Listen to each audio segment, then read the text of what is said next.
is Adam. We're from LightNet. And tonight on the Unlimited show, I almost said Unstoppable show because that is the theme for tonight with Vincent Genna. So Vincent Genna is an incredible guy. I can't stop talking about him, right, Adam? You're such an incredible guy. You are an evidential medium.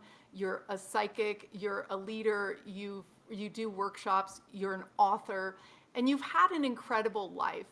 And you have started to really help people figure out what is sabotaging them. You've written books about the secret of finding your purpose and how to get out of your own way. So welcome, Vincent, tonight. Well, thank you for having me, and it's great to be here with both of you. I mean, you know I love you guys already. I mean, back when we first met. So it's incredible to be here. Thanks. It's an honor. I always consider it an honor. It truly is, and it's an honor for all the people that are going to hear your message tonight because it's so important. So let's start out with the huge question: is how do you become unstoppable? What is the secret that you pass on in your book about what's missing for us? Well, if I give that answer right now, the entire interview is going to be over. It'll be done. I'm giving away the secret. We're going to talk about mediumship and time travel and all sorts of things. All right. That sounds great. Well, here's the initial problem. It has to do with the human brain, and it was developed so that it could keep us alive and keep us functioning. A matter of fact, those are the two highest functions of the human brain. Number one, to keep us alive, and number two, to protect us in order to keep us alive and functioning. And that protective mechanism actually gets in our way. We in the psychology field call it the coping mechanism or the defense mechanism that allows us to deal with those things that come along on a daily basis, those issues that might get in our way, that might slow us down, that might make us feel bad. And so the brain takes over and it allows us to believe things we need to believe to keep us going. Well, that's all well and good if we were just body and mind beings, but we're not. We're body, mind, and spirit. And spirit, what is the spirit? It is the soul. It's that part that makes us beyond the physical. It's metaphysical. That's actually what metaphysical means, is beyond the physical. We are more than this flesh and blood that we are looking at. So why is that so important? Well, because we manifest. We're created in such a way that we're connected to the force, the God force, whatever you want to call it. George Lucas called it the force. May the force be with you. It is, and it's with us 24/7.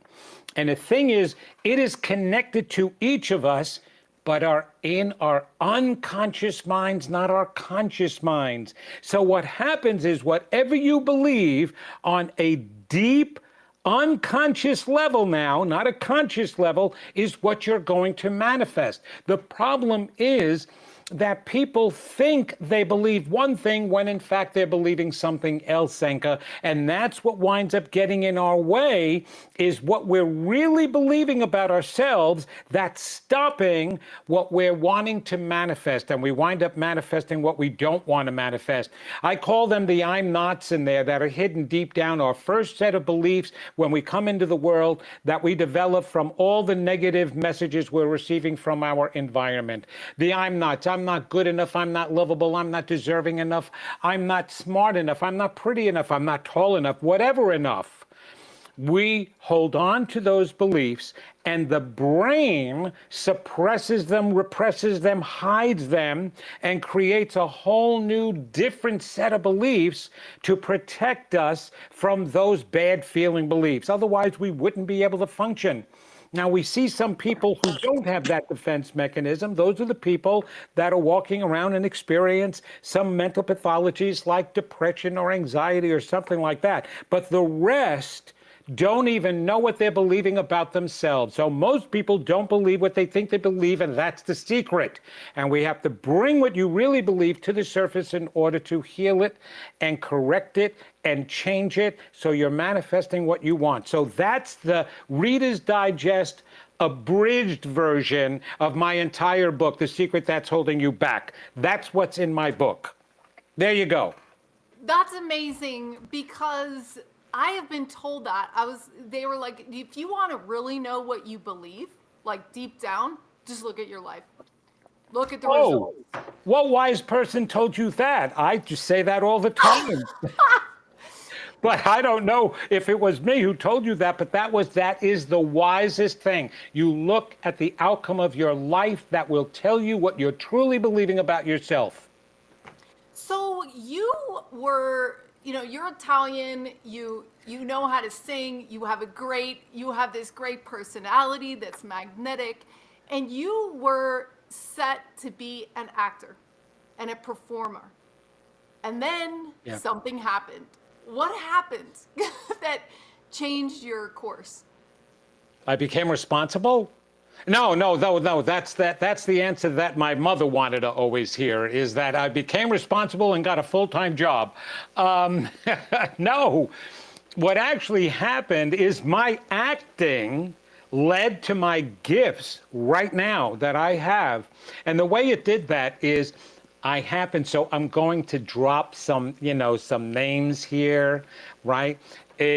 One of my greatest achievements is I was a singer and dancer in the movie Grease. Yes, the original one with John Travolta and Olivia Newton-John, right? That became a box office smash right around my 10-year high school reunion. And now, mind you, my entire youth was about torment. I was completely tortured by the kids in school since I started in public school at 4th grade and went all the way to high school until I was in senior grade. I was tormented the entire time. Chased home from school. If they caught me, they beat me up. In school, they dropped my books, hit me, kicked me, spit at me, shoot spitballs at me, shove me in lockers, flush my head in toilets, throw me in dumpsters, depants me and throw me in assemblies to humiliate me, and humiliate me the entire time during school all day long. That was my experience, okay? But after the movie Grease came out, all of a sudden I became, of course we were all older, I became a local star. Even though I wasn't a star in the movie, I became a star in my hometown, right? They wrote me up in newspapers. There was all news about me. I was put in a room with a very famous singer who was doing a show locally, and the nightclub was honoring us, right? So I decided with my wife to go to this 10-year high school reunion with a little chip on my shoulder, showing them, hey, look at me. You picked on me, but look at what happened. Well, I didn't have to do that, because when I entered that room, that venue on that night, I was treated like a Cinderella. It was a Cinderella story at the ball. I come in and the entire ballroom stopped and everybody looked at me and then just shouted, Vinny. That was my name back then, Vinny, my nickname. And they just surrounded me and they treated me royally all night long. But there was one guy who was my enemy the entire time that I was in school. He was the one who caused most of my antagonism. He was the class clown and the famous jock. So as soon as he opened up his mouth and called out my name, that was the cue for everybody, all the jocks, all the jockettes, all the kids in the classes to pick on me. And they did. At this reunion, he called out my name again. Everybody froze because they weren't sure how he was going to respond. Why is he calling out his name? He ran up to me, gave me a bear hug, and wouldn't let me go. Wouldn't let me go. In that hug, I felt, I didn't hear, he didn't say anything, but I felt, I'm so sorry, I love you. I love you, I'm so sorry. From that moment on, we became dear friends. He invited us out for breakfast, everything. But I was recognizing something. He was the guy who always bragged about himself, and he was no different at the reunion. As a matter of fact, he even rented a Porsche to come to the reunion to impress everybody, right? And he talked about how successful he was, but I was hearing something else in my mind. I was always getting this BS signal every time he opened up his mouth. Well, he invited my wife and I over to his expensive condo in Connecticut for a weekend. We went over there. His wife wasn't there. His children weren't there. I don't know what was going on. Well, they were away visiting her parents, supposedly. And the entire weekend, all he did was talk about him and his successes up until that time. And I knew something was wrong. And on the way home, we were driving. We were living on Long Island at that time. And I was in tears. I was in tears because I was feeling my heart breaking for this guy. And my wife was wondering, what is wrong with you? And I said, something's wrong with Dennis. I know his heart is breaking. I know something is terribly wrong, and he's not reaching out for help. And she's like, how do you know that? He's living in this beautiful, condo that he owns, and we're renting a house on Long Island. It's I'm like, no, you don't understand. So I cried out to God, that you've got to help me. I begged God to give me the ability to be able to help him. I was an actor. I knew nothing about counseling, nothing about how to help anybody else. All I cared about is what I was going to achieve in my career. A Tony, an Oscar, and an Emmy, right? And so this cry out to God, though, was the first time I was truly selfless and asking to be able to help this guy, give me the ability. I didn't even pray for him. I prayed for God to help me help him. And within a week, Steven Spielberg could write a movie off of what happened to me at that point.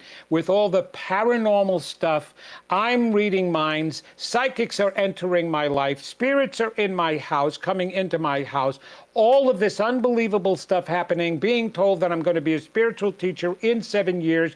I'm not going to be in the acting career anymore. My life was upside down completely. I was trancing this guy, this spirit, being told Jesus is around me. He's going to help me with the words. That's how it began. It wasn't me walking in my bedroom at 5 years old and seeing an angel on my bed.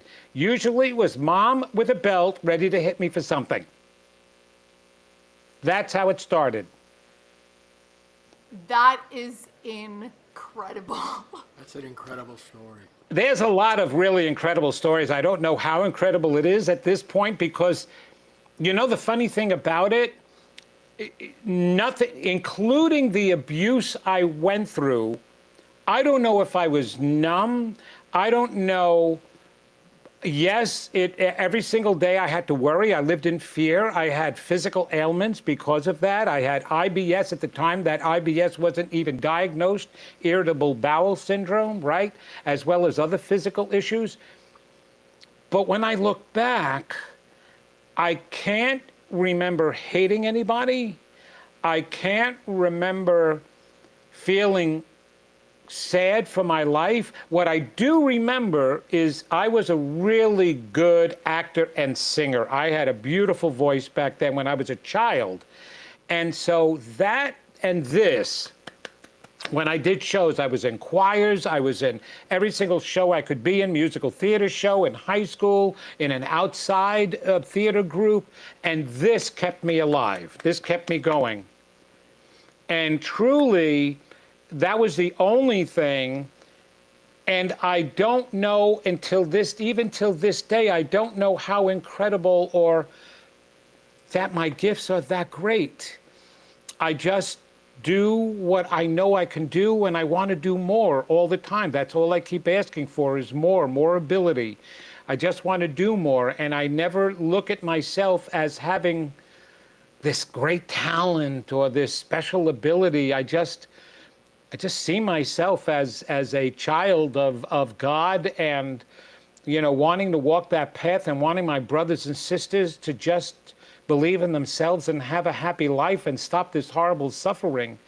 That's the only way that I look at myself, which I find interesting because everybody keeps telling me that I'm doing so much, and yet I feel I need to do more and that I'm not doing enough. That's how I feel. Is that I'm not doing enough. Oh, wow. It's really amazing when we shift from the focus on ourselves to the focus on others. Could you Yeah. talk a little bit about it doesn't sound like this was something that you said, "Hey, I'm going to go for this." It sounds a lot more like you surrendered to it. And can you talk with us about what Yeah. your experience is Adam, like? it's excellent the way you put that, because I didn't give into it right away, because again, the survival mechanism that I chose was the acting, because that was the only thing that I did know I was good at and that I felt good about. Like I said, I love the applause. So I thought for sure that's what I was meant to do. And when this occurred and this happened to me and everybody's telling me I'm going to be a spiritual teacher, I mean, at that time, I went to 4 different psychics, one that on Long Island that came to me, one at a psychic fair on Long Island I went to, and then I sought one out, a reputable one in Manhattan, because I needed to hear what they were saying. And every single one of them told me that the soul of Jesus was around me and that I was going to be a spiritual teacher. And I'm like, first of all, what is a spiritual teacher? I'm not going to ministry school. I'm not going to become a priest or anything like that. So what is this? And so I bucked it. And then I was being told and I was being guided where I had to go. And so I was using it a little bit. I started practicing readings and, part-time. I was researching a ton of material. I was immediately directed to the Edgar Cayce material at the Association for Research and Enlightenment in Virginia Beach. And I grabbed every book, this isn't my library, by the way. This is just a background to make me look intelligent. You know what I mean? I have half of it. But I studied as much as I could because I needed to know what was happening to me. My wife needed to know what was happening to me, even though she believed in me and trusted me all along the way, which she was amazing. Everybody else, even in my family, I had to stop telling, people, because my family thought I was crazy, of course. And I think they still do, but they love me very much.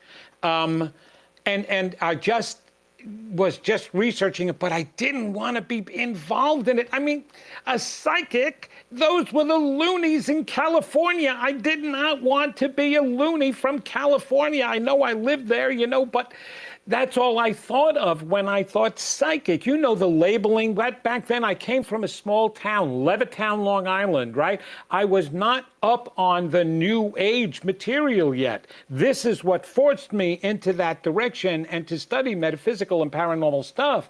But until that time, poltergeist and The Exorcist. That was my extent of understanding the paranormal, okay? And that was very limited, you know what I mean? So other than green soup coming out of her mouth, that's all I knew. And now all of a sudden I'm being thrust into this. So I started to do psychic fairs. And I was told that I had to go and learn how to do reading. So I did that. I took a course in tarot. I started out using tarot cards, but really soon I was not following anything that the cards was saying. I was giving my own readings based on what I was feeling. And I found people being drawn to me and coming to me like crazy. They would just, everybody else, there'd be like 15 different psychics at a fair, and I had sold out every single one of my spots for the day. And that would happen every single week. In New Jersey, we went along Garden State Parkway from the north all the way to the south once a week in a new spot. And so I did that over and over and over again. And then I eventually wound up, I had a second kid. I needed to do more than just constantly auditioning because that's what was happening at the time. And so slowly but surely, I was being directed to this, but still bucking it. Then at a time, I was involved in an entertainment company that I first worked with and then went and started my own business. And it was a DJ company, so I was doing that full time.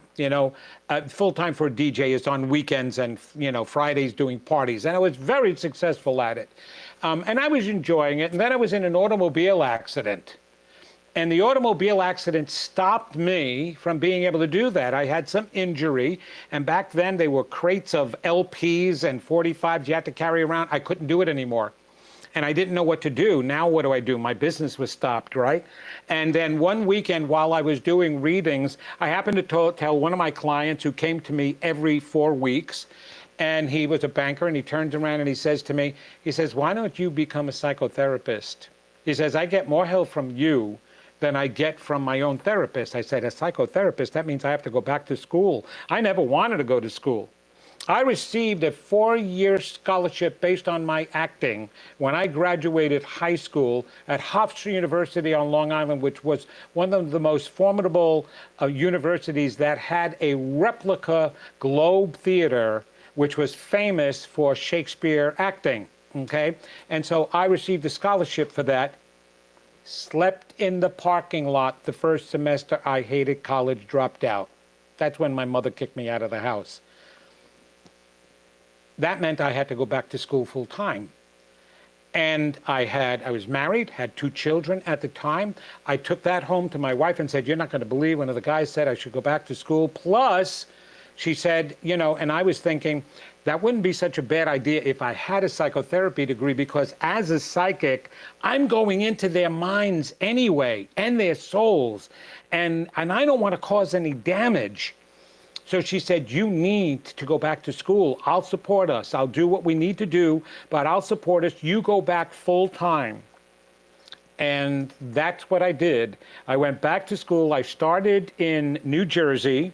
I went to Rutgers University. Then we were moving to North Carolina. I transferred over to University of North Carolina, Chapel Hill. I went for my BA in psychology, and then to shorten the time period, I went for my master's in clinical social work so I can start doing psychotherapy. So yes, that's what makes me both psychic and psycho. Therapist, I mean.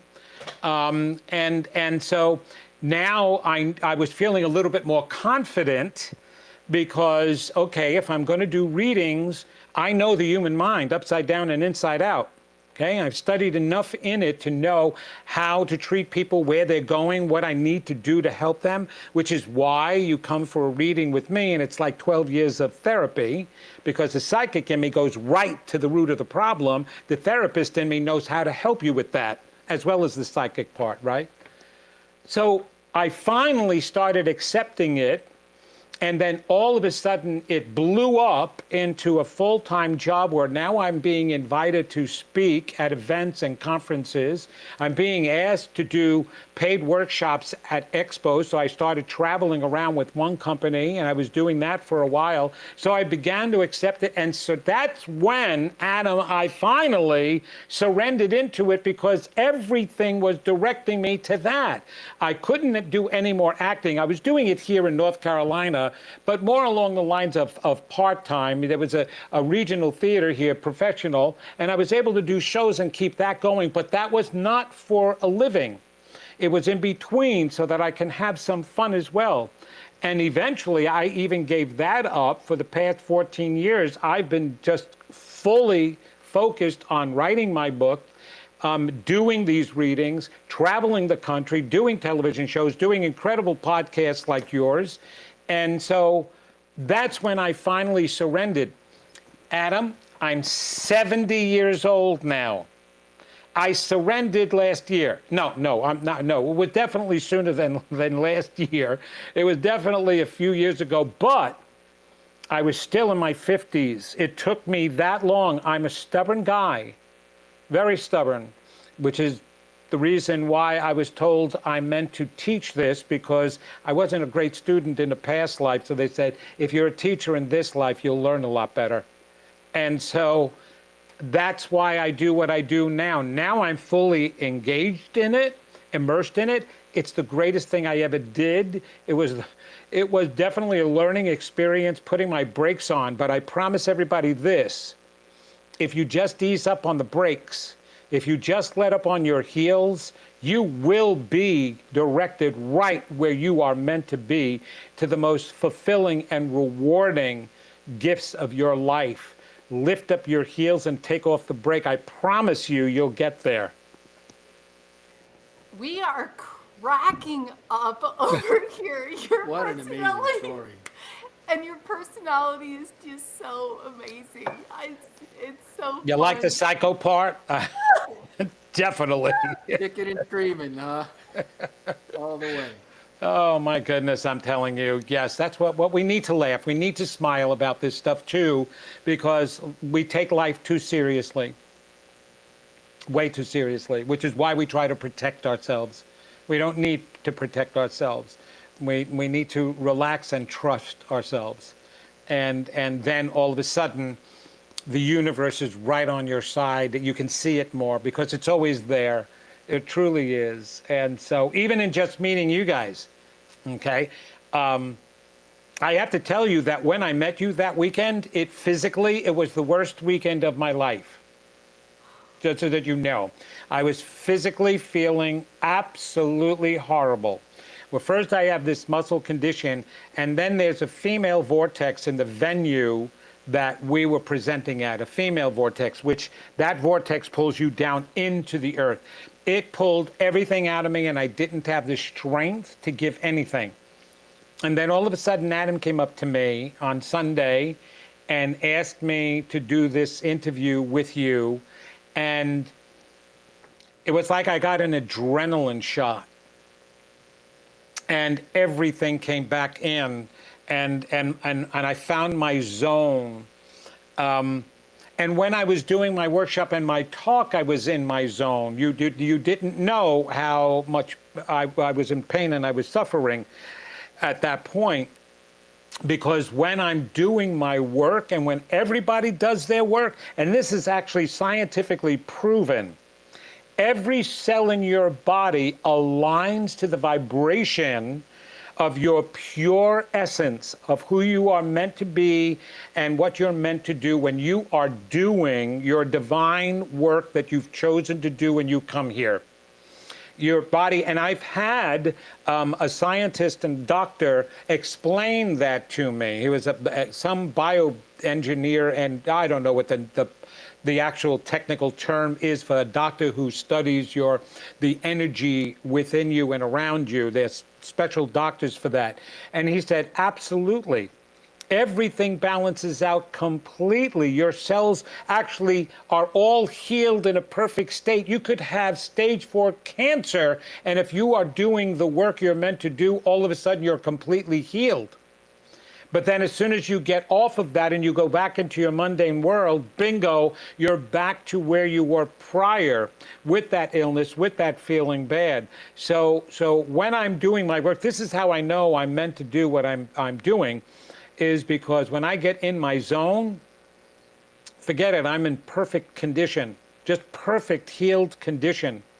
And I love that. And so as soon as you invited me, I didn't feel tired anymore. I was like, we've got some wonderful work to do, and I was excited about it and right in my zone. So that happens for everybody, just so that you know, everybody. I'm sure you've experienced it too. Absolutely, absolutely. Just the presence that you brought really showed that to me. Yeah, we were just electrified by you when we filmed this interview. I mean, it was so exciting. And I think when we talk about, so one of the things that came out in the Purpose Lab research is that you don't chase purpose isn't something you chase. It's what happens when you stop pretending. And so all of these other things that are happening get shed away, and you do find your alignment, and you don't get tired. You don't, it's like, doesn't feel like work. It's just like happening. And that's why probably you had those 15 people in front of your table, because they could feel that energy too. And I love how you talk about having this emotion. You had an emotional attachment to being an actor, because or being normal, because and then so having to kind of be like in the listening. And that's my next question, is that when I saw you, I was blown away by your stage presentation at the Ascension Retreat in Sedona, and if there's still Thank a way you. to get a recording of that, There I is, highly yes. recommend everyone, because I was just like, I got to get a recording of this. I got to show all my friends this, like, because you explain the subconscious mind and how it works. And then the next time I saw you, you were teaching 20 mediums how to do it. And I want to shift over to that because you were saying that these psychics that were helping you figure out what was going on, they were talking to your soul, or you were saying you were talking, you know, you're reading someone's soul. So how do you talk to your soul? And how do you read someone's soul? Like, what Ooh. is the soul? Like, how does it work? That is such a great question. Is like, usually people just ask, well, how do you do it? Right? But when you really say, when you add all of the nouns in there, the noun is the soul. How do you talk to a soul? How do you talk to your own soul?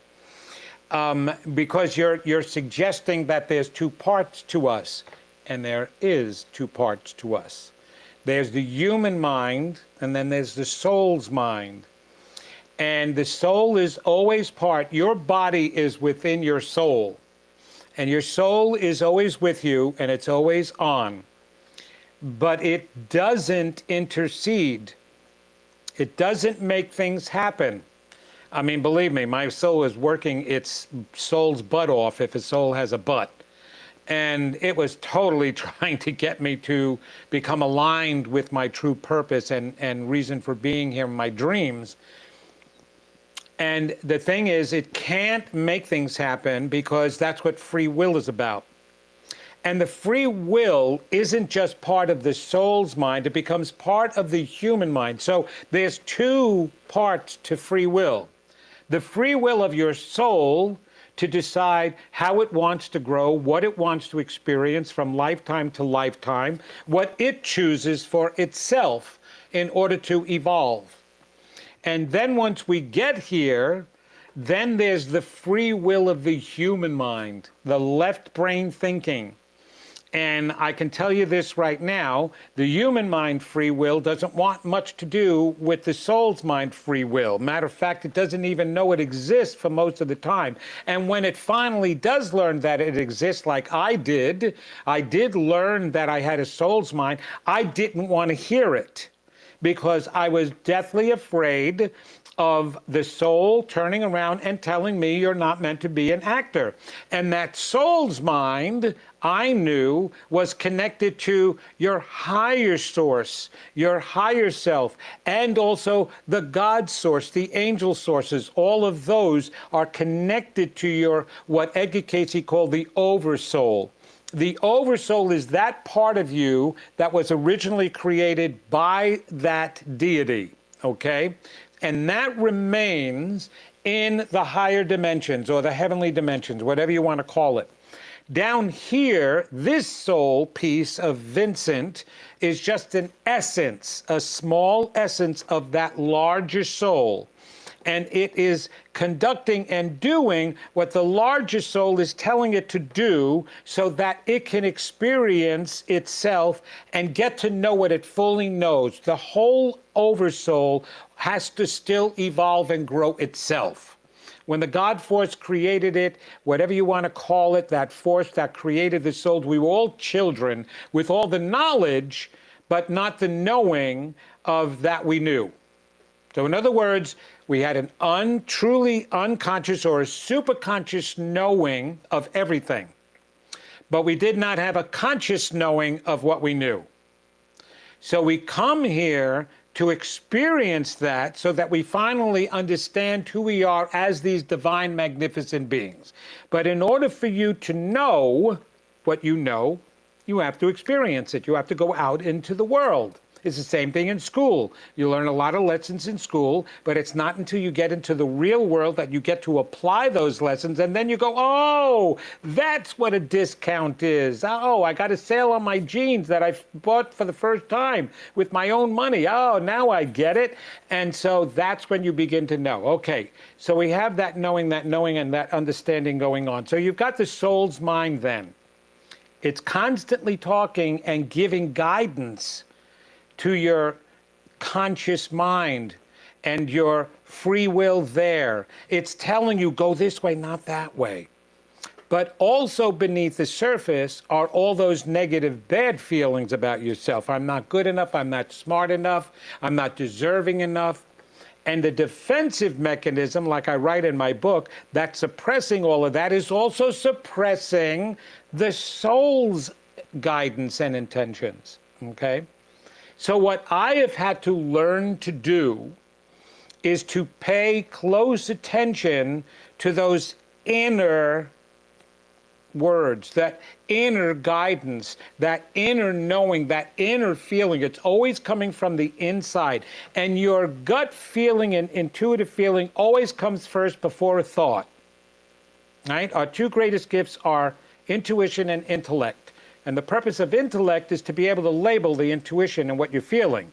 But the intuition is always going to come first. So what I've done is a two-part actual work that I've done. First, I learned how to listen to my inner voice, how to hear it, right? Because we ignore it. We ignore it. Those words that flutter in the background, oh, you shouldn't go to that party. That kind of thing. Then all of a sudden, the left brain thinking kicks in and goes, well, why shouldn't I go to that party?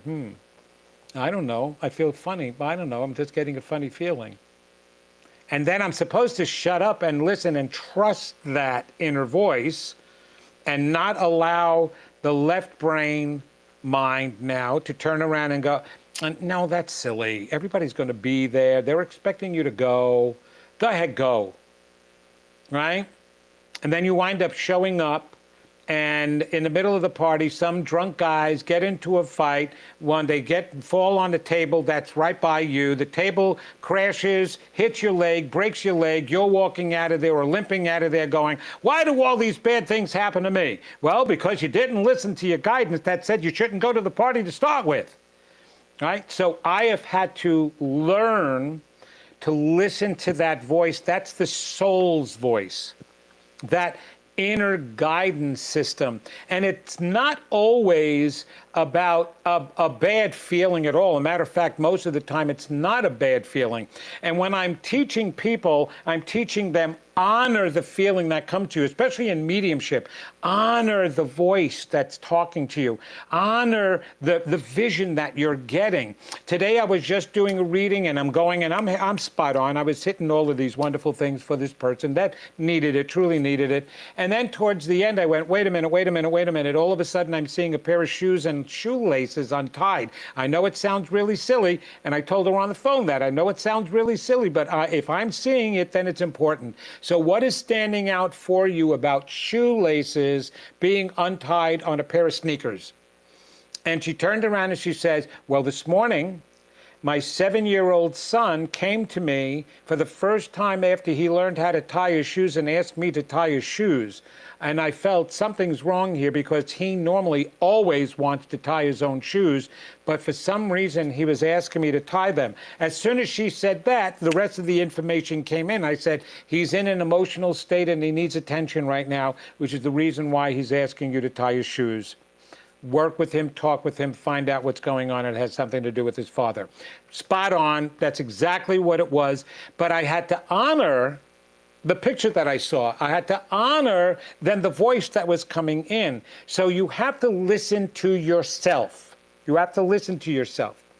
The second part is you have to heal yourself. And I'm talking about all that stuff that's packed away, like what my book talks about, that's packed away in that unconscious mind, that is getting in the way of you hearing. There is only one channel that we have. That's what I like to liken it to, Zenka and Adam. You got a channel, and kind of like that channel is in your heart.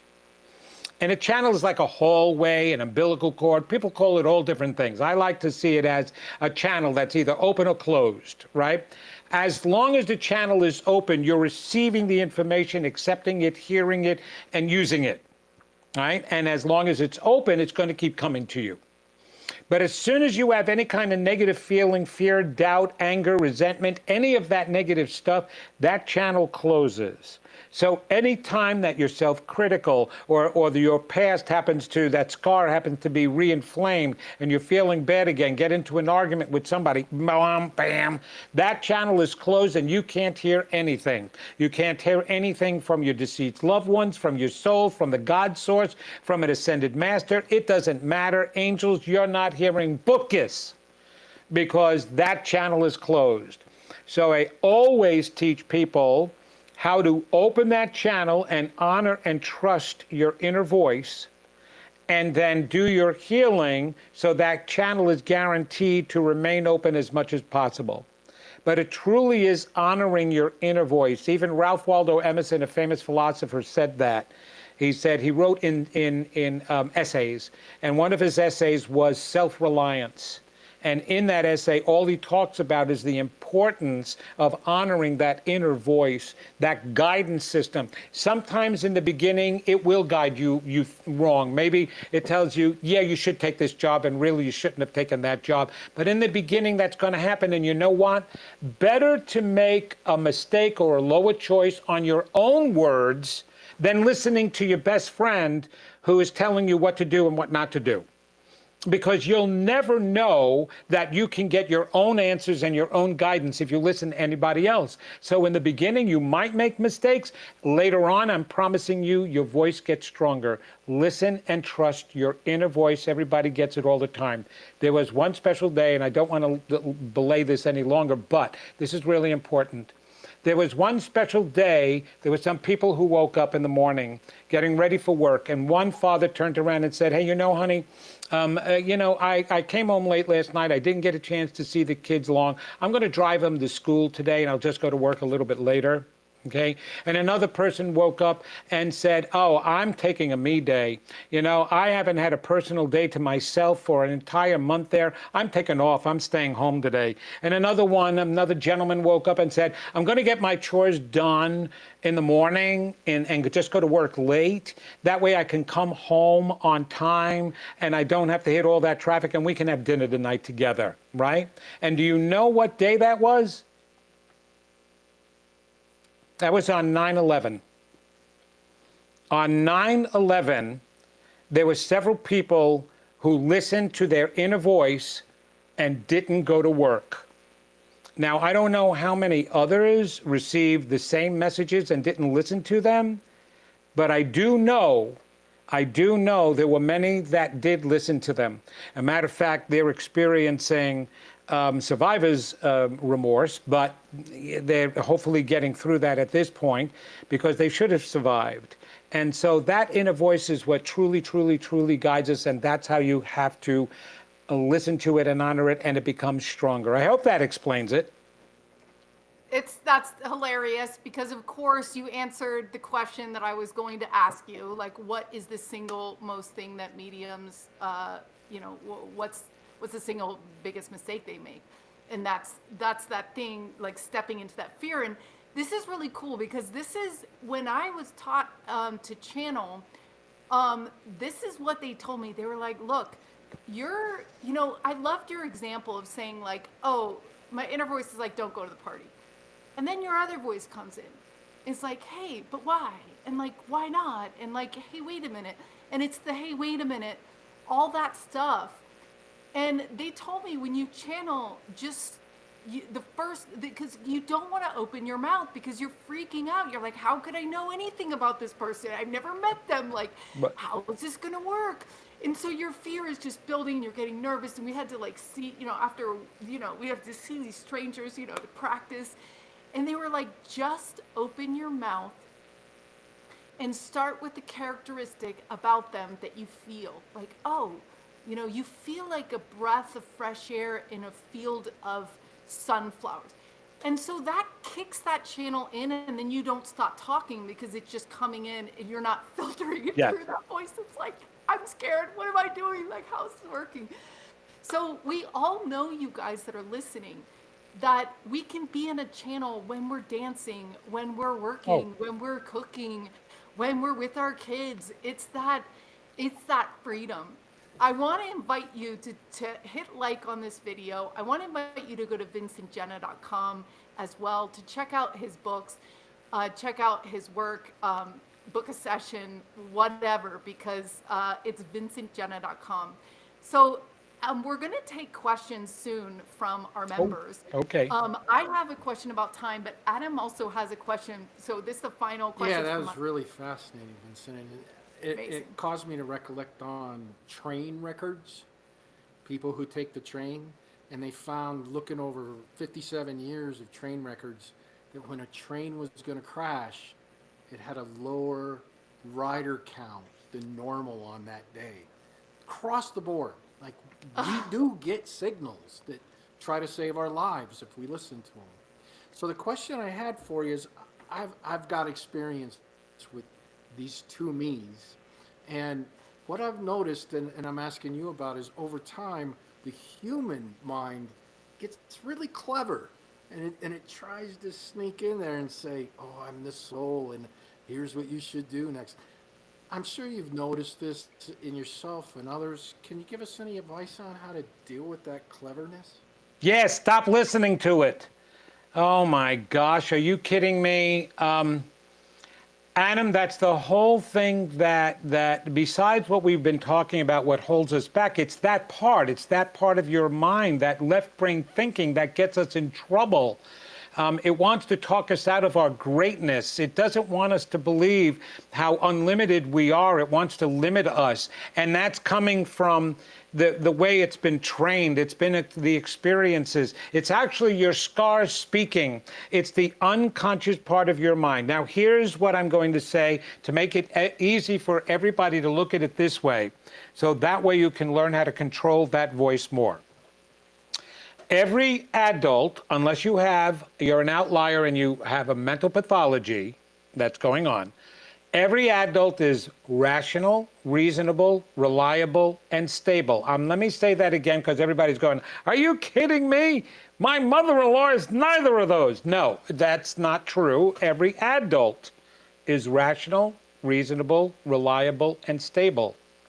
Who's not? Children. Children are irrational. Children catastrophize. Children become over-emotional. So therefore, whenever you're acting up, whenever you're feeling negative and fearful and doubtful, that is the child within you that is responding and reacting. And when you look at it that way, you can control that voice more.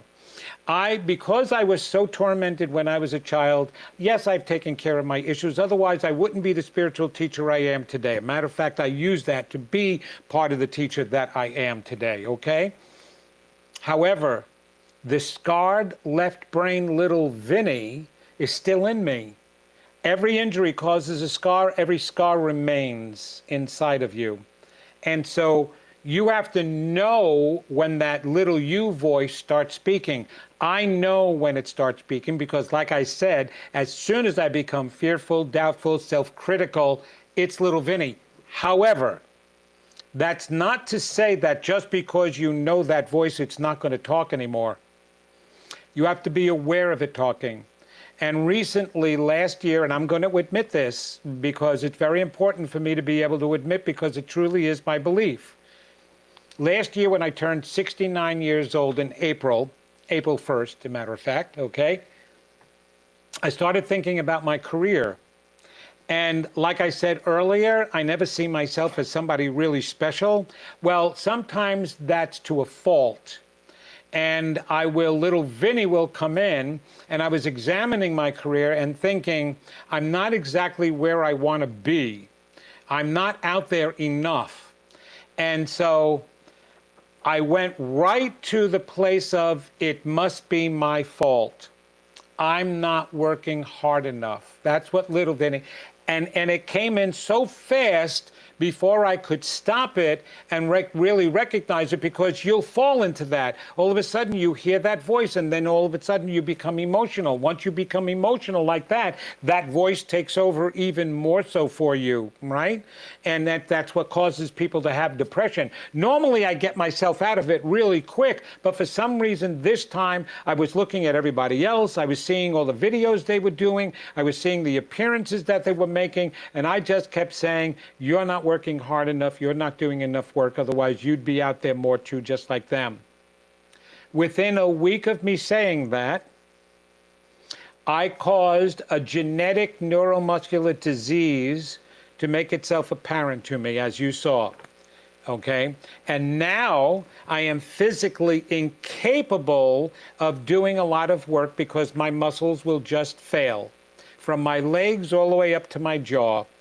And that now is going along with exactly what I felt about myself as the type of work that I didn't think I was doing. I wasn't out there enough. Well, now I can't be out there as much as I thought I should be. So I manifested for myself the result of me believing that way. Now I'm believing that I can reverse it, because if you can manifest something, you can unmanifest it. In the meantime, I am using it to help inspire other people, because I'm still doing my work. I still was at that event. I go to other events, and I just got back from San Francisco doing a wonderful expo out there, the New Living Expo. And yes, I get tired. I get exhausted. I have to, take care of myself and relax. I still have to build my muscles and go to the gym, and it's because I keep losing muscle strength. But it was all because I said, I'm not doing enough work. Now I have an excuse not to do enough work. I'm actually my own mascot for my own book, 5 Reasons Why We Become Ill, and I'm in there now. And so that voice does sneak in, Adam, and it's really hard to avoid, and I understand it with people. However, I will say this.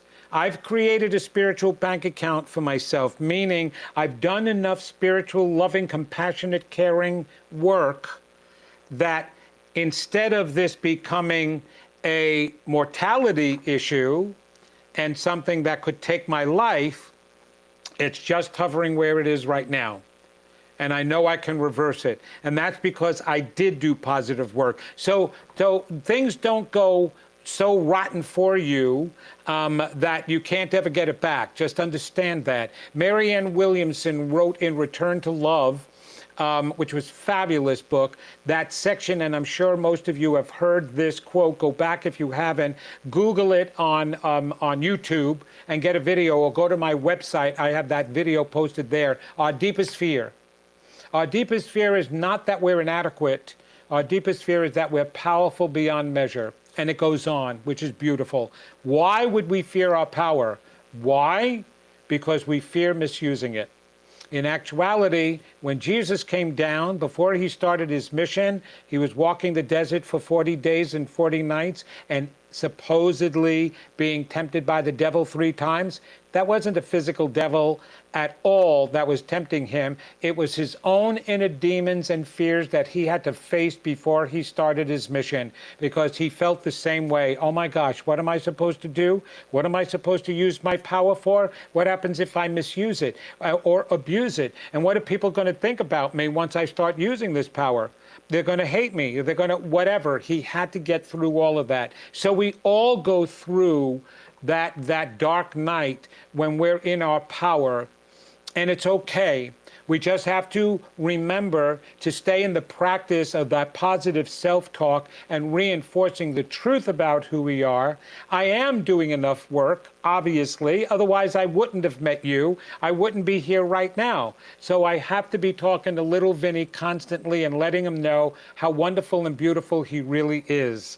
And that's what's going to help me even reverse this, and the same thing for everybody else. It's a hard voice not to have speak because we get into bad habits, but it is a practice that we can work with, constantly remembering that inner voice, the one that's good, that wants to let you know the guidance that you should do, and the one that's not so good that wants to tell you how bad you are, but you're going to reverse that voice, and the other one is going to become stronger. I hope that answers your question. God bless. That was such an amazing share, and I feel it. It resonates, and I, Good. and thank you for the courage, because true healers bleed. They're not above any of it. Oh, no, They're no, no, human, God, no. and they're human. Are you and kidding me? it's such a blessing to hear a story like that. Thank you. I've got so many people who are above me, and well, let's put it at a different place along their journey, right? Some that are newbies in it, that are just learning it, and some way advanced, walking their talk and doing wonderful things too. But that's what we're all meant to be together to teach each other that, right? And you are, Vincent, the sign of our times. You're the antidote to what we're about to go into this 2025, 2026, because your message comes with humor. And this is going to be a great way. I know Sharon and Bethany are also working on like spiritual humor, like bringing these messages with, you call it like a gallon of honey. So I think you are the like star du jour of this time. And if I had money, I would give you a show on Gaia, I'd make a movie about you. I would do all these things because you're able to transmit surrender, which is what we're all about to go through completely, because everything's changing, and it's like, oh, I thought I knew what I was doing. Now I don't know. Like, so it's like this surrender and this humor of how, we just are, how we run into walls and how we, like the whole thing. We are really such a stubborn, take forever learning species. Why do you think all our extraterrestrial brothers and sisters are starting to come here in droves? Because they're doing everything they can to help us. It's like we are the babies in the family, and we think, you see this thing here that we call a cell phone? We think this defines the advancement that we've made in civilization and spiritually. No, it's not. It's technology, and it's the easiest thing to make. I'm surprised it took us this long to make it, because we make crafts that fly and carry people in the air, right? That's amazing. So all of this stuff is really easy breezy. Now, live a spiritual life, fulfill your dreams. That's the hardest achievement at all, to keep from getting ill, to keep from developing these diseases that are taking our lives, to keep us from wanting to destroy each other, to keep us from stop judging each other just because we look different in color, or that we have a different practice and belief system, or that we have a different orientation. Good Lord, we're so antique at this point, and not in a good way, in an old way, that we've not developed. And that's why we need those older resources that are more evolved and advanced than us to come down and give us a guiding hand, for goodness sake. I mean, I'm surprised that the God itself isn't just going to, oh, forget this, I'm going down there right now. But you know what? We'd throw apples at them and eggs and stuff if it appeared like that, and going, are you kidding me? We wouldn't even believe that it was God, So we have a hard enough time believing in this simple stuff, and it really is simple stuff. We're more than physical beings. That is a real simplistic understanding. There is so much evidence to that, and yet we want to talk ourselves out of it. We want to believe that we're limited, that life sucks and then you die. I mean, that's a wonderful attitude to have, right? This is like, oh, and then now get this. Now, all because of this alien population that's coming down here. Now, of course, more beliefs are coming out that we were created by these different alien beings, right? And that they fought with each other, and that we were their slaves and are their slaves. And I'm like, Oh my gosh. Can you come up with more reasons why not to believe you're a magnificent, divine, unlimited being? We're going to keep developing all of these ideas that keep us suppressed, and we wondered why we are not advanced more. It's because of some of the most ridiculous things we believe. And I'm one to point them out. So. Oh, we're practically crying over here. We're laughing so hard. I want to thank our simulcast partners, New Realities and Portal to Ascension. I also want to invite the members who are here with us tonight to click over on the chat on Riverside and let me know that you have a question, because I will be bringing you up on stage here to do that.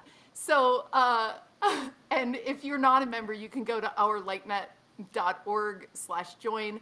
We have Impossible to Possible coaching where we get you out of your own way, right?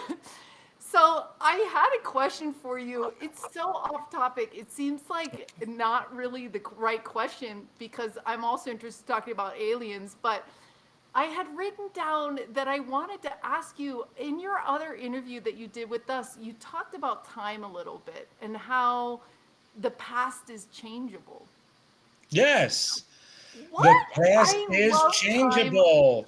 I'm super interested in it, and I'm starting to believe that as well. Yeah, well, here's the funny thing, when we create these stories, there's a reason why we create them, Why did we come up with the fantastic Steven Spielberg came up with and directed Back to the Future, right? How did we design that or even understand that to make it a movie, right?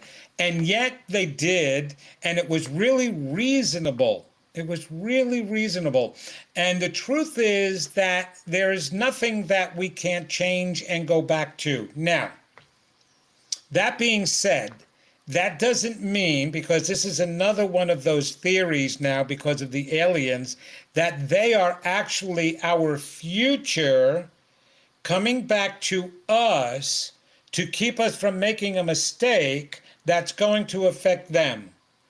And I'm sorry, that type of time thing with them coming back, they would never come back here, because if we got that advanced to start with and we got there, then somehow, some way we learned something to advance that well. Otherwise, we wouldn't have gotten there. So that theory doesn't hold water.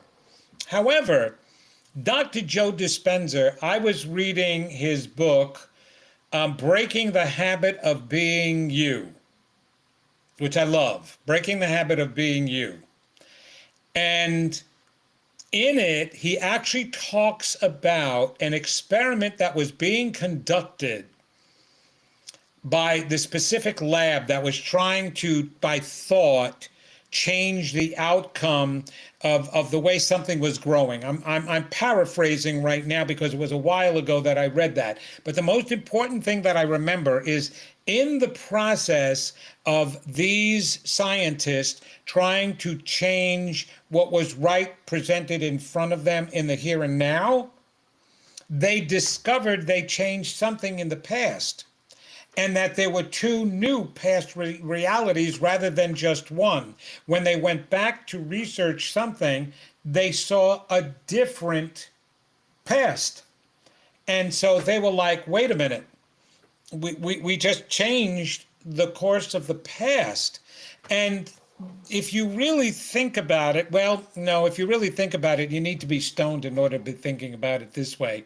This is one of those moments. That's why they did drugs back in the 60s, because some people would come out with some of these theories, and you just had to be stoned in order to be taking it in, right?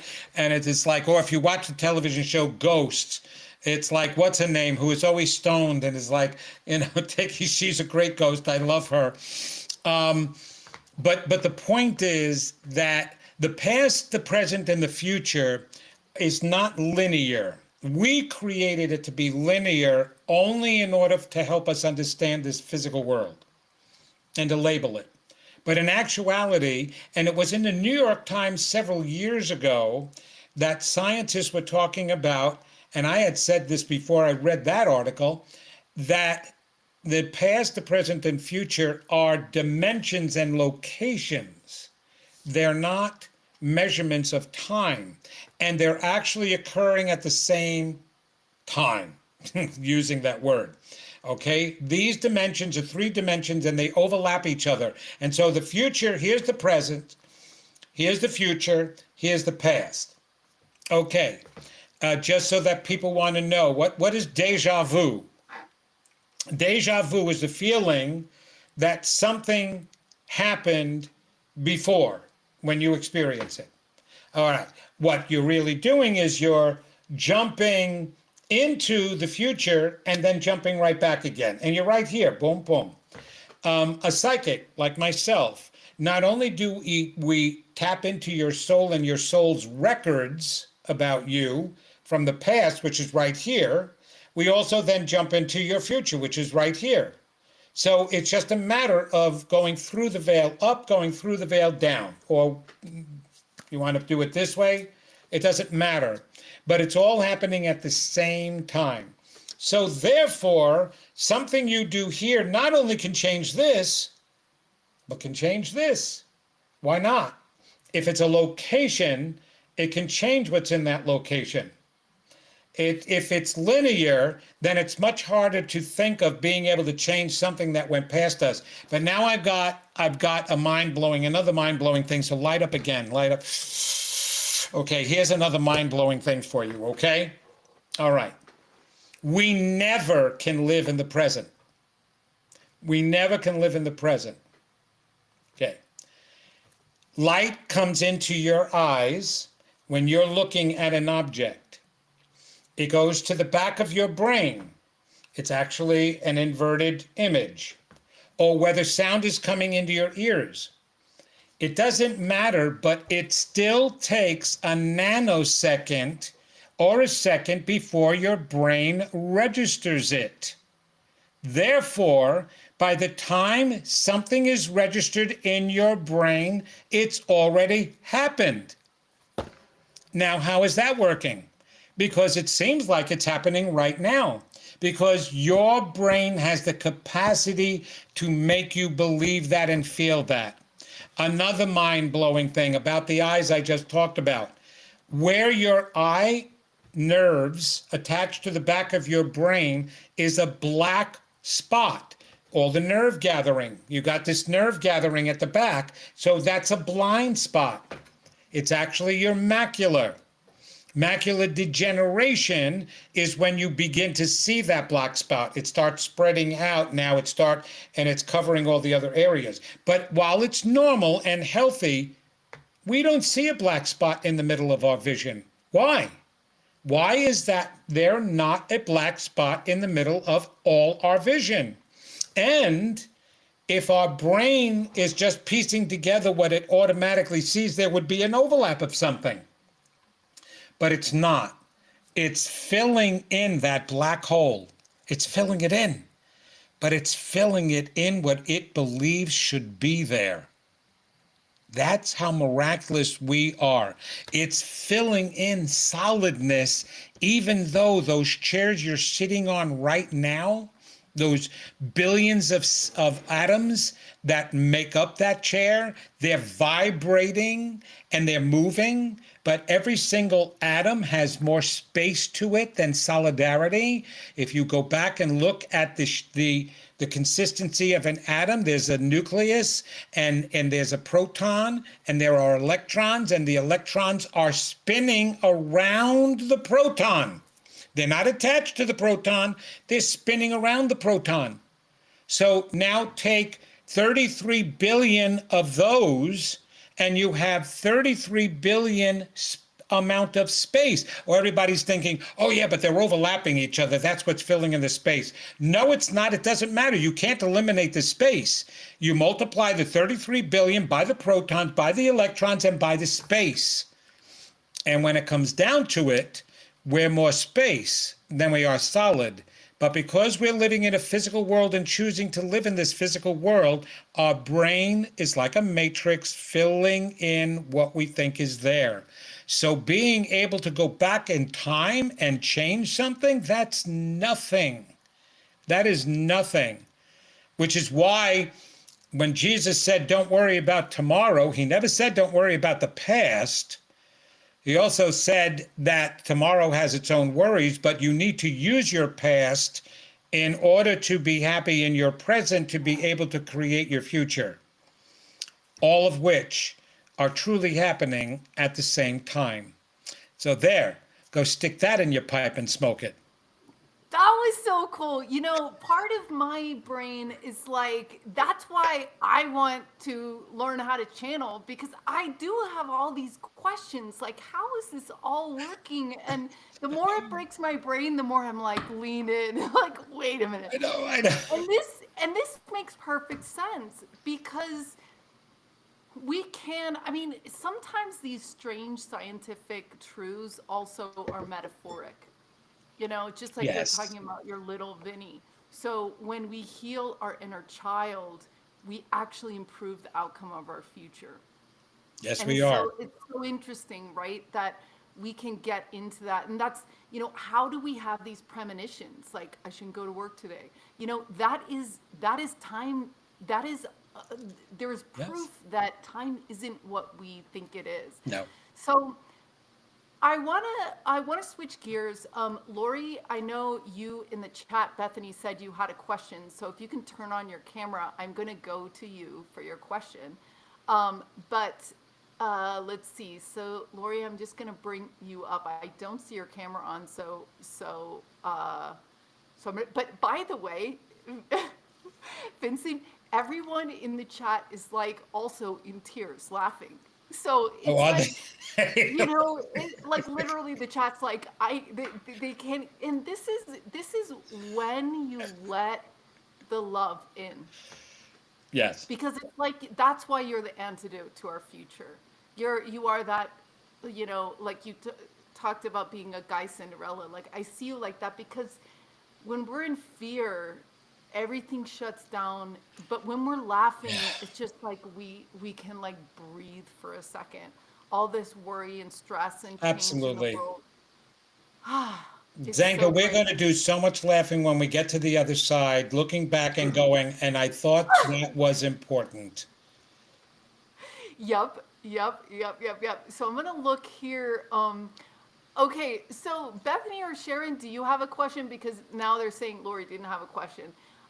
But you know, we've just got about 15 more minutes left. And I think, let's just see, like, what is coming from your heart? Like, if you know, in a sense, you're kind of tapped into all these people that are watching now Right. and are going to watch. And what is the message that you're getting that we as a society, or we as the people that are tapped into, need to hear? Well, I can tell you right now that a lot of the people that are listening to you are healers. And they're trying to believe that, they're trying to pursue that, they don't know which direction to take that, they're confused about how they want to be able to share that. But when we're in this time, and I'll talk about the relevance of it astrologically as well, but when we're in a time period like this, you have to know that the messengers are awakened. They're beginning to be awakened. That doesn't mean that you have a perfect spiritual life and that you have a perfect past or whatever. But there is definitely a desire in many of the people that are watching right now, listening to my voice right now, and a desire to be able to use this material and inspire and help others. There are artists out there. There are musicians out there. There's even some people who are very creative and create healing jewelry and pendants that are listening and that are going to be listening, and I know that. And what you are needing to do is follow, at this point, follow your inspirations. Albert Einstein said, "Tell me what God is thinking, the details I don't need to know." And what he meant by that is he believed that there was a power and a source and something divine and omnipotent. He didn't necessarily think it had a personality the same way I do believe that, but he did believe that this God source spoke to us in inspirations. So if he woke up one morning and he said, time, I don't know. I just got this idea I'm supposed to do something about time. I have no idea what that is. Why would I be thinking about time? Well, I guess I'm supposed to do something about it because I had a thought about it. He would immediately proclaim it and own it, knowing and trusting that the universe was going to bring all the details to him on the direction he was going. He was going to meet new people who were going to be talking about the important things. And he'd be going, oh, yeah, I was just thinking about time yesterday. I can't believe you were bringing that up. Wow, that's really relative. Wait a minute. That's it. Time is relative. Holy cow. And then all these other messages would come to him. Listen to me. I'm laughing, making you laugh, making you smile, but now I'm being serious. You have got to trust those thoughts, those inspirations. They are not fanciful moments. If you were a guitar player, pick up the guitar again and bring it back into your life, because you're meant to use that music in your healing, in your helping. Meditation music that you can create. As an artist, be painting things. You can paint souls. You can paint angels. You can paint auras. Use all of those gifts you came in with, even if they were the slightest interest when you were younger. Use them and bring them in now, and start listening to those directions. Start listening to that inner voice that says you need to write a book. You need to be speaking. I will tell you this. All of you out there have your own individual voice. This is mine. And there's 8 billion people on the face of the earth with their own voices, and you have your own voice, and we need to hear it too, because those 8 billion people may be turned off by this Italian New York and humor, and others may like it, yes, but they may like your voice and what you have to say better, or you may be saying it differently where they're going to hear it differently. Don't think there's 1,000,001 of you. There's only one of you. And don't think that 1,000,001 people are getting the same inspiration. You are getting the inspiration, otherwise you wouldn't be here. You wouldn't be listening to Zenka and Adam and any of this. I'm telling you that right now. You have your own gifts that you need to advance. I will tell you this, the majority of you do need to heal. You need to heal your past. You need to heal those scars, because those are the things that will constantly want to pull you back and say you're not good enough. There's so many other people who are doing it. Why you? Why do you think you're important? Why do you think anybody's going to listen to you? Those are your inner scars. You need to heal them. But keep following and honor that inner inspiration, because that's what you're meant to do at this point. That is the best thing that I can tell all of you listening right now. And just so that you know, now I'm going to toot my horn about something different. I'm considered the big leap psychic. What does that mean? I have made an arrangement with the universe to guide to me only those souls that are ready for big transformations. No matter how you come to find me, whatever inspired you to turn this on today, you could have been busy with something else. But Zenka, yes, and Zenka has her listeners. Yes, why you today? And that's not all of you. It's some of you that are here that are different than others. But why you're here right now listening to this and didn't turn me off is because you are ready for a big transformation right now. That's what your soul is telling you.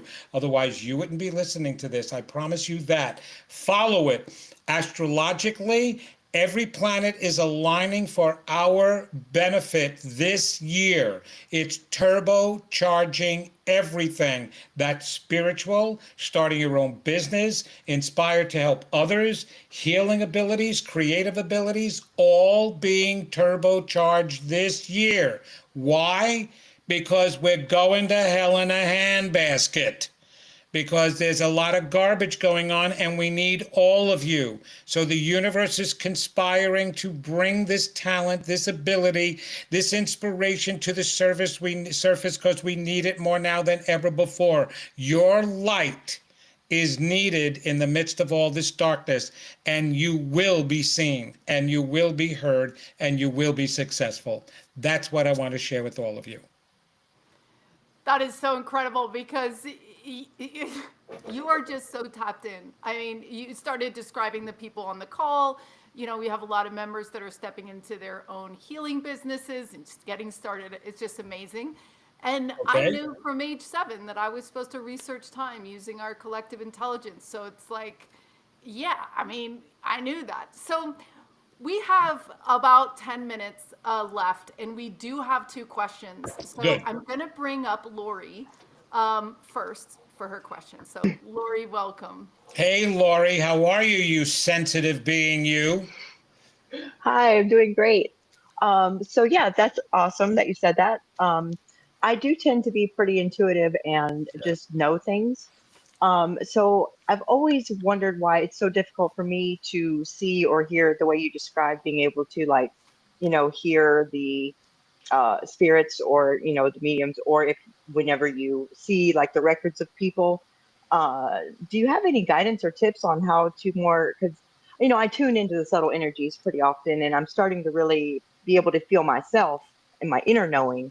But as far as tuning out, uh you know Yeah, I understand that, because here's what's really interesting about that, Lori.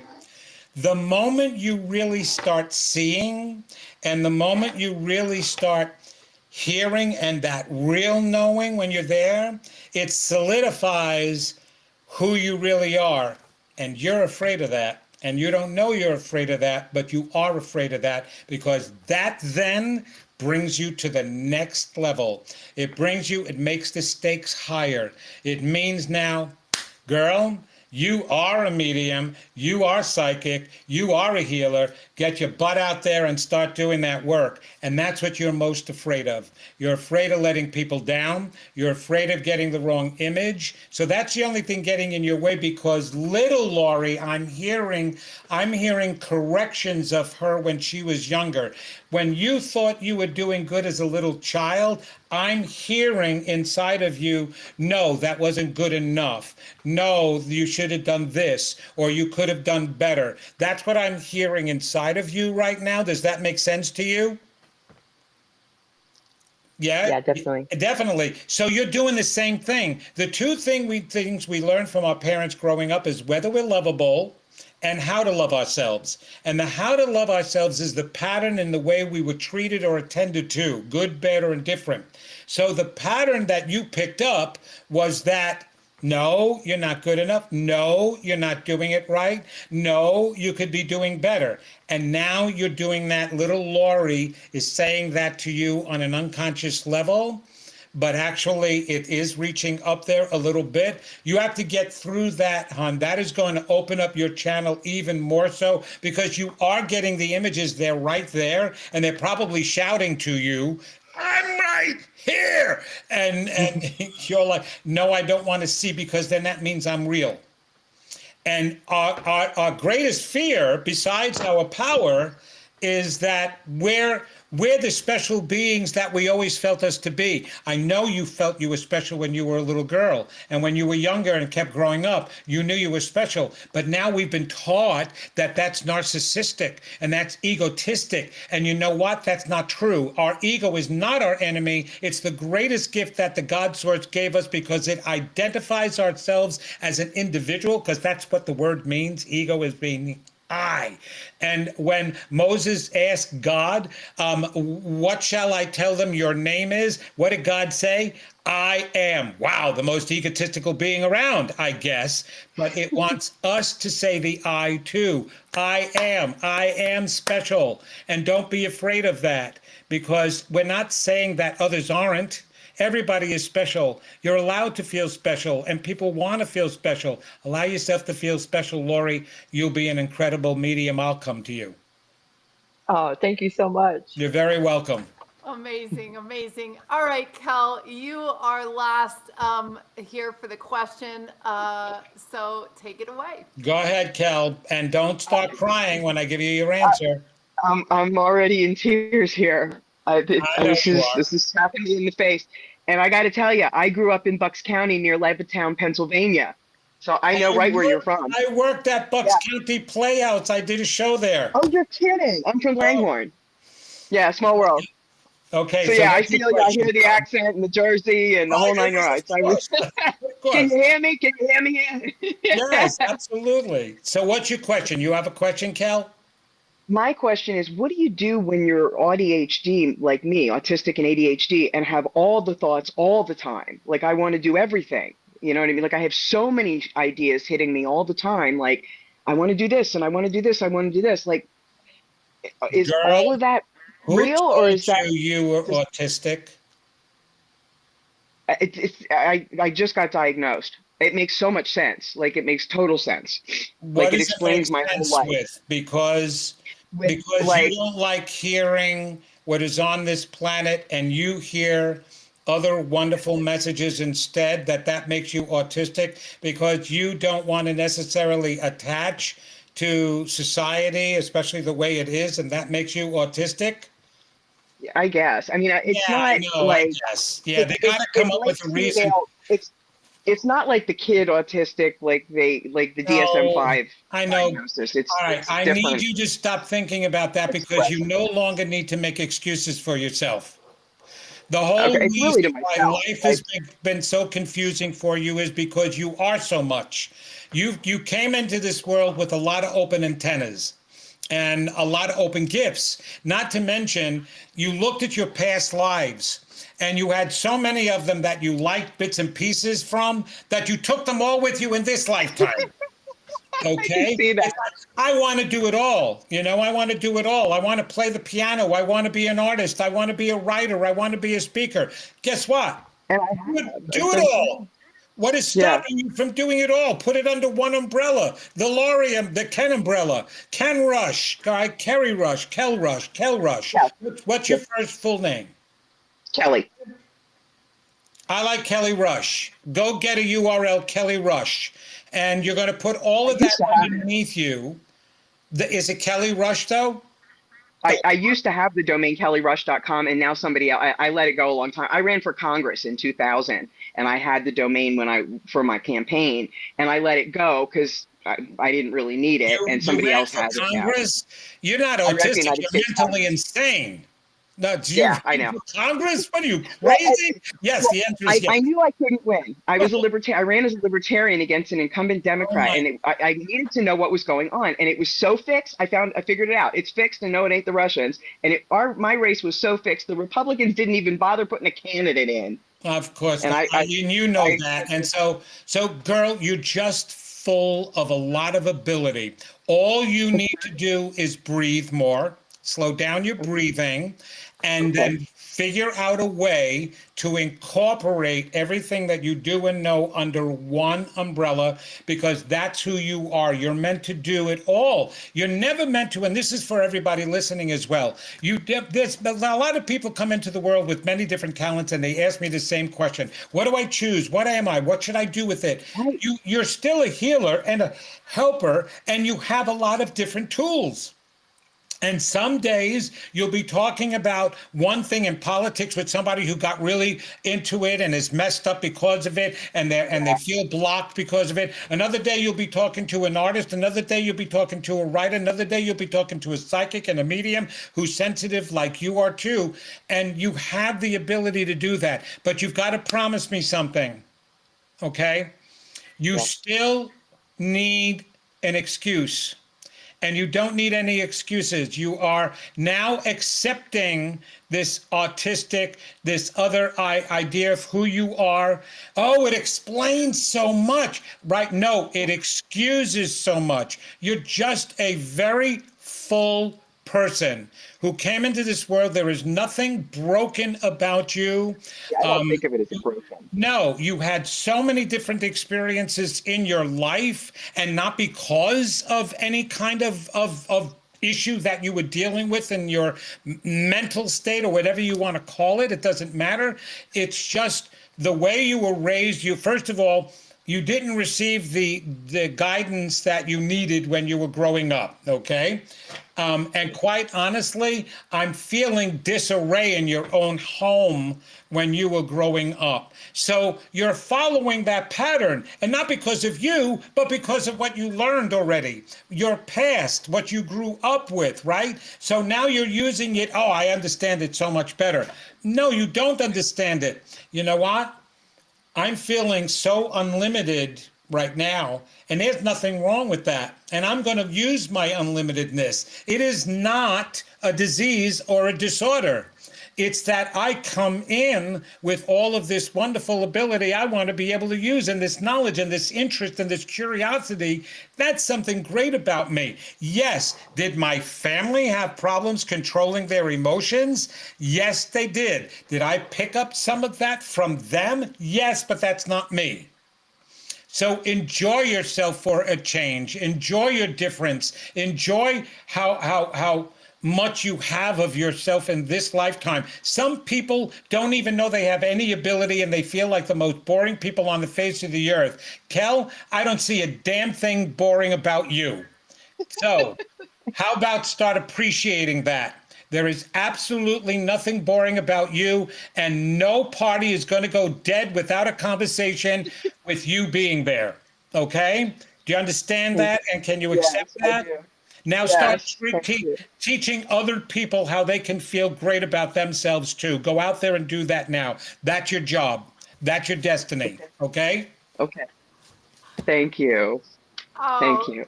You're welcome, hon. Truly believe that. oh, you guys, this is amazing. We've just been called forth. We've been called forth to love ourselves, to talk to our inner self. And Without a doubt. thank you so much. VincentGenna.com. You know, he's got books. You can do sessions with him. And you also have a really cool thing coming up for psychic teens, right? 'Cause Yes. we all know people that have kids and teens and stuff. Tell That's us right. about that. Yes, that's in the beginning weekend of August up in Charlottesville, Virginia. It's psychic games.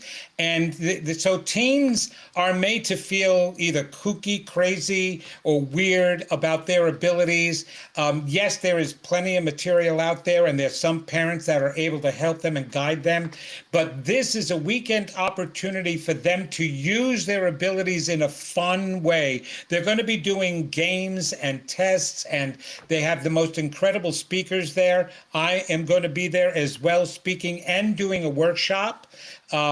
Actually, the workshop you saw me do in Sedona, I am doing at that place there, because the most important thing, again, is unblocking people, right? And having them believe in themselves so that they can open up this ability. So it's going to be an incredible weekend. If you know a teen, or even you yourself, because adults are attending as well and participating. So if you want to learn more about it, you just go to my website. I have it on my website as an event coming up.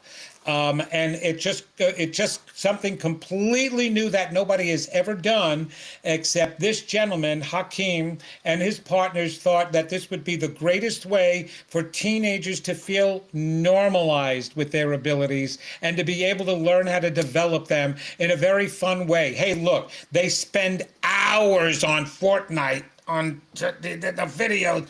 Now let them spend some hours really using some of their deep down innate God-given abilities. That is certainly going to be a lot of fun, and I'm so honored and blessed to be a part of it. So I'm looking forward to that. Yeah, this is the age of human potential, where we're Yep. no longer going to run away from it. Just like you in your early career, you're like, I can't Oh do God, yes. this. I can't, this, no way. The tables are going to totally flip. They have And to. people are going to run toward this stuff, because Yes. that's the age that we're in. That's how we're evolving as a group. It's in enlightenment. Even my grandson came into this world with a psychic ability, and I knew that from his birth, when we were holding him in my arms and my wife's arms, he burned us from his energy. Nobody else felt the same way. And he used to, as soon as he opened up his eyes, he would stare me in the eyes. Well, sure enough, at 3.5 years old, he's seeing spirits. He saw his deceased great grandmother that he had never even known of. This was at 3.5 years old. And he also had a past life recall and memory. He's driving with my wife, and out of the clear blue, he turns around and he says, "Grandma, I was born in 2004. And my wife says, no, you weren't, Noah. You were born in 2007. He said, no, Grandma, I was born in 2004. She said, Noah, your birthday is March 10th, 2007. He says, I know, Grandma, but I was born in 2004. I died and went back to God. And 3 years later, I came back down in Mommy's belly. Now, the kid didn't know math. He never heard any of my talkings or teachings or anything like that about reincarnation, about anything like that. And yet this kid knew it. Even when my mother was dying, he turned around again at 3.5. This is when most children start feeling it, is at 3.5, because they can express it. And he said to my wife again, he said, Grandma, he asked her, he said, when we're done being old, what happens? And she said, well, just like we come from God, you go back to God. And he goes, yeah. And then you do it all over again. And I'm like, where did this kid know that? Where did he pick it up if it wasn't? That's what they're coming in with now. They have to. We can't spend 80 years or 60 years of our lives finally breaking some habits and developing this stuff. We need it right now with the new generation that's coming into the world and the new adults and the new people. It's a new time period. We need it now. It's so funny because isn't all the books in all of history searching for the way for everlasting life and to live forever? And we do live forever. That's happening. It's everyone do. born lives forever. So like, And it won't be forever here, just so that everybody knows that Right. too. yes, Okay? We're about done being here. yes, we're graduating. We are definitely graduating. It even says in the book of Revelation, God says to Jesus, eventually my children will overcome the earth. And what he meant by that, what it meant by that, is that we won't find the need to keep coming back and incarnating here. I'm actually was being told by my spirit guides, all my higher ups, that we've been incarnating here too much and people are imploding. And you take our power. Remember, we're unlimited sources of power created in its image, just like the God source. But every time we come here, we're packing that energy away and intentionally limiting ourselves and not remembering our true power, nor experiencing it. You keep packing away energy, it's going to blow up some way or another. And the way you see people acting on the earth today, they're imploding and lashing out. All the illnesses, all the angers, all the resentments, the lashing out is people are just imploding. They're on eggshells. They're on their wits' end. They're right at the precipice of either cracking or going good, either going to the light side or to the dark side. We want to keep this message out there so people step into the light side and help them release some of that energy so they don't implode. Yeah. And what we learned from over 100 interviews, which we're going to be announcing the research in Asheville, was that purpose didn't start with anything but a crisis. In a few cases, it started with awe, but it started with disruption, divorce, death, illness. It was like the soul was like, hey, man, let's come back to listening in the heart, because that's the second thing. Everyone listened to the heart. And the third thing is they decided to act on that listening, even though there was no roadmap, just like you. There was no roadmap. There was no successful anything. There was no inclination that they knew how to do what they were supposed to be doing. They had nothing, but they had the voice in their heart that was now stronger.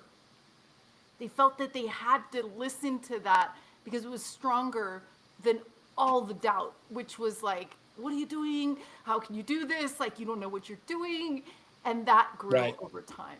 And once it grew, it overflows. Just like you started out as a medium, now you're teaching all the mediums. Right, exactly. So it just becomes that. And then you just become your purpose, like you have.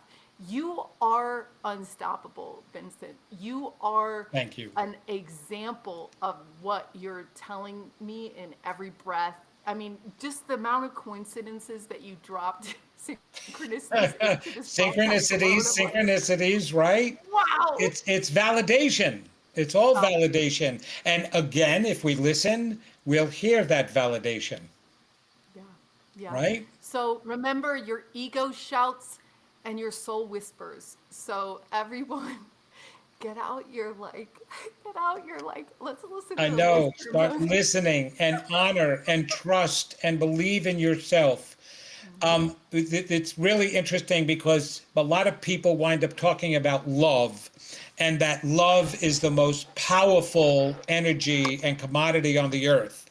Well, in actuality, there's one even stronger than that, and that is belief. Without belief, you can't even believe in love and what love does. So believing in yourself, believing in something bigger, believing you're more than, believing your effect on others, believing in your own divinity and magnificence, that's where it all starts from. Then in that belief, you will automatically then feel the love. But belief always comes first. It has to. That's what they always tell us. You got to believe for the magic to work. It's like, Right? Believing is seeing, yeah, quoting from the Santa Claus movie, which yeah. is getting closer and closer. Are you seeing the count? I see, I don't know if you see on Facebook. I'm on Facebook, and I see all these Christmas memes all of a sudden, old Christmas times and Christmas stores, and I love Christmas, but I'm like, give me a break. You're counting down. That means I got to bring down my decorations already. I'm like, come on. We haven't even hit the summertime. I haven't been to the beach yet. It's a metaphor for what's happening because, like you It is. said, all the planets are aligning. So you guys are going to get supercharged. If you It can believe in absolutely yourself, is. take that one step, the universe is like waiting to bring you the rest, waiting to just shower you with Christmas. It is. I want that. I want that because Christmas is a celebration of the light within us all. Yeah. In December, every single culture around the world has some kind of celebration that involves light, whether it be Judaism and Hanukkah, and it involves the lighting of the candles, whether it be the Kwanzaa, the candle log, whether it be the star that was over Bethlehem when Jesus was born. It doesn't matter. It's all about the light and the renewal of the light. Why do we get a Christmas tree and put lights on it, right? And everything glittery. It was just a reminder of that, the Christ ideology within us all that's rising, coming to the surface, and we're awakening as those divine beings and being born again into that new life. And I hate using the word born again, but we're awakening into that reality and that light of who we really are. So Because that, yes, we've covered it. I know I just we did. covered it. I covered it. I'm like, and then finally, like you said, it was like something was it's like it had to come out, so it starts cracking open, and you're like, what's going on? You know? Right. It's just like, This is real. yes. It's happening. Well, everyone, I hope you have an amazing night tonight. I feel like I just went to go see a movie because I feel like that release has happened. Like you helped me release that. I don't know, just laughing so hard is just so healthy and so Well, fun. So thank you. Thank you. I so appreciate that. I really do. You validate my work and everything about me. And so I appreciate that, both of you. I see you. So I see you. yes, I see you greatness. too. I see truly you. And you're beautiful. You're beautiful on the outside and you're beautiful on the inside. That soul of yours are gorgeous. So I'm just so excited to be a part of your work and your existence. So thank you very much for that. Oh, thank you so much, Vincent. Have a great night, everyone. You too now. Everybody, If you know bye-bye. someone that needs this message, forward it on, and we'll see you next time. Okay.